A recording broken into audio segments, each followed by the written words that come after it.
Hello, let's have some fun. Let's rank the films of Stanley the Manly Kubrick. I have finally finished his filmography. I've watched all his movies.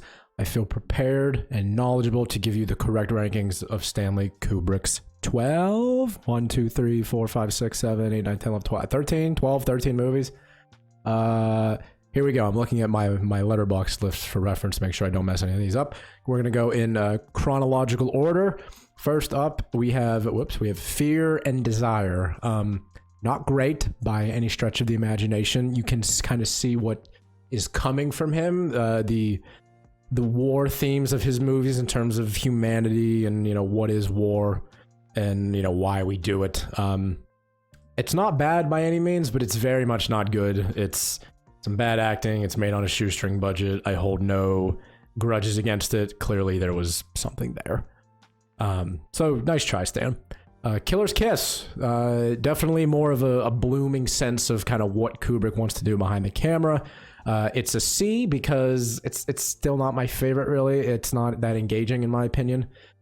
It's definitely better than Fear and Desire. Like Fear and Desire is like a C-, and Killer's Kiss is probably closer to a C+. So maybe I'm being a bit harsh, but in terms of when you're comparing these two movies to kind of what's about to come, I think we understand why I'm ranking it the way I am.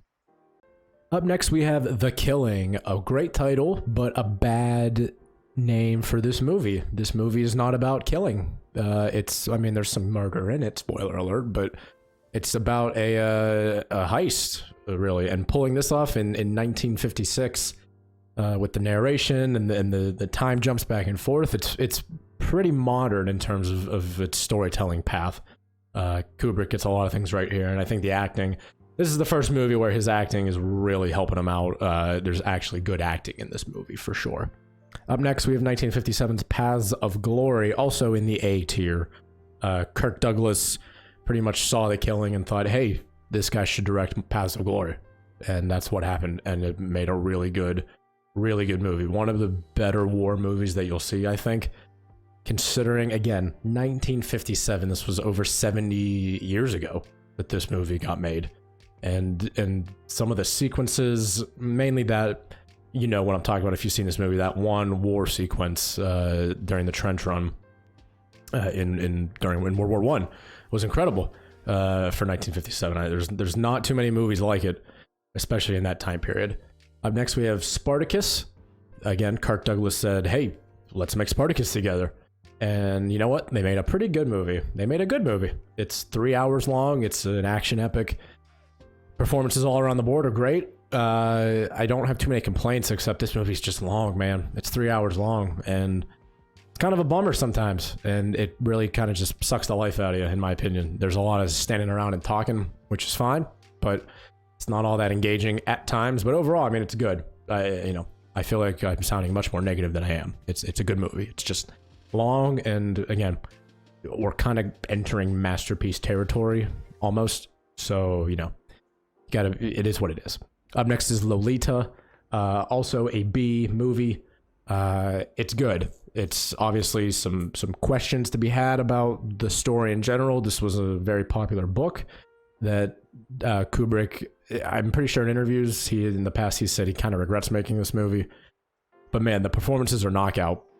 It is a really good, really well acted movie. I do believe there were some Oscar nominations. I can't remember her name, but Lolita herself got nominated, and so did the man that falls in love with Lolita, basically. And it's an interesting movie. If you haven't seen it, there is a remake from 1998, I think. I would watch Kubrick's Lolita. I think it's interesting. It's a pretty good movie overall. But again, now we have entered pretty much masterpiece territory.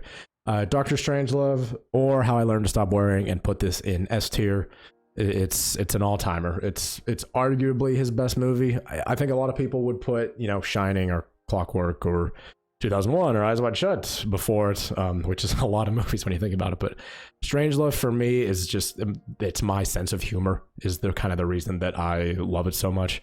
It's right on my wavelength in terms of this dumb humor about this very serious, concept that was going on during the Cold War.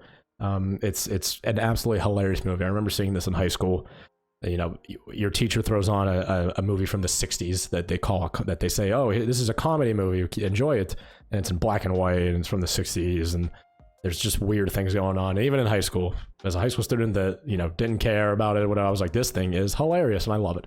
So Doctor Strangelove, S tier for sure. Much to be the same said about 2001: A Space Odyssey. I mean, it is one of the movies. The intro, the first 20 minutes, 25 minutes, non-verbal, the music, the visuals, the storytelling. It is the peak definition of show don't tell, and that ending will remain famous for as long as humanity lives. This movie is just absolutely fantastic. I can't add too much to this movie. This is Stanley Kubrick we're talking about here. People have been talking about him for a long time. Up next, 1971's A Clockwork Orange. This is the one right here, baby. I think this is number one on my list. Clockwork Orange. It's really interesting. The performances are fantastic. I say this a lot about Kubrick. He knows how to get really great performances out of his actors, who mainly are kind of unknowns, other than like Peter Sellers and Kirk Douglas, and you know, one or two or three others. But people in like 2001 and Clockwork Orange, they do not go on to have these, you know, A-tier movie star careers. These are guys that Kubrick kind of gets one and done with them in terms of leading star performances. And Clockwork Orange is everything that you want it to be. It's crazy. And also milk bars would be my biggest fear, because I hate milk. And so if those ever come to fruition, just, you know, bury me. Don't let me anywhere near it. Please don't. Barry Lyndon, not a masterpiece per se. I know there are some Barry Lyndon defenders that say this is his best one. It's a long, I wouldn't call it, it's certainly not an epic, but I guess it's an epic about this man's, about Mr. Barry Lyndon himself, his kind of not coming of age, but coming into riches, I guess. Everything here is super engaging. It's just kind of long, and it's a personal preference for me, but dialogue from movies that take place in this time period are... Sometimes I just get a little annoyed with it. I do. I understand the language is very romantic, and that is how they wrote and spoke back then. But sometimes for me, I cannot get on board with it. I find it a little too wordy, a little too heavy sometimes. That being said, it's still, you know, like a 4 out of 5. So again, no complaints from Mr. Lyndon here. Barry's a good guy. Well, he isn't, but that's beside the point. 1980s The Shining. Yep, it's an S tier. It's fantastic. I mean, what else do you want me to say about it? This was the one that I hadn't seen. I've pretty much seen all the rest of these. I hadn't seen kind of his earlier movies in like Lolita or Spartacus, but The Shining was the big one for me. I had never seen The Shining up until a handful of weeks ago, and it's very embarrassing of me, and I'm sorry. But now I've seen The Shining, so now I'm one of you who know The Shining and love The Shining, and did not realize how integrated into pop culture The Shining still is. I understand like the hotel room floors and stuff, and the elevator and the blood. Like, I knew all that before I had seen it, but there were other things. Just kind of the Jack Nicholson, the kind of anti-hero turned villain eventually that he plays in this, is just rooted in so much TV. I would feel like nowadays, where we follow these crazy guys. Just kind of go mad and kill people. So it's a great movie, and clearly probably his most influential, I would say, next to 2001.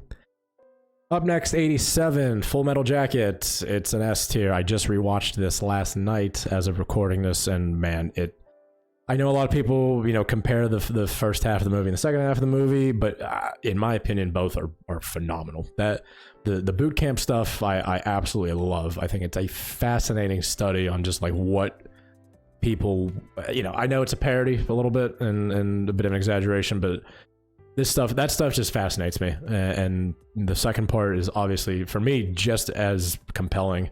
It's him shooting really tight and wide war sequences, and I think it's just absolutely fantastic work. Full Metal Jacket, great movie. Not a hot take. None of this is really a hot take. And also, Eyes Wide Shut is arguably like one of the 15 greatest movies of all time. Cruise and Kidman in this are just, it's absolutely electric. It's all just 100% fantastic chemistry. The script is great. The acting is great. The sets are great. I mean, this one's a long one too, and guess what? It doesn't really matter. That's the thing with these movies. It doesn't really matter about the length. because they are engaging for 90% of the time, and Eyes Wide Shut is engaging 100% of the time because it's such a fascinating character study into these, you know, normal looking people. It, you know, takes the twists and turns that it does, and it's fantastic. I absolutely love it. The score is just like me slamming my head off one piano key, and it turns out it's perfect, I guess. So everything came together for his final movie, and it's a shame that, you know, we only got this number of movies that he did over a what, a 45-ish year career. He just really pick and chose his projects, and I'd say he chose them right pretty much every time. But yeah, those are the films of Stanley the Manly Kubrick. Why did I make this video? I just felt like making a video like this. I think I'm going to do more tier lists of movies or directors or whatever in the future. So maybe that's what this channel is going to be about. But, you know, let's hope so. Thanks for watching, everyone, and I'll see you in the next one. Goodbye.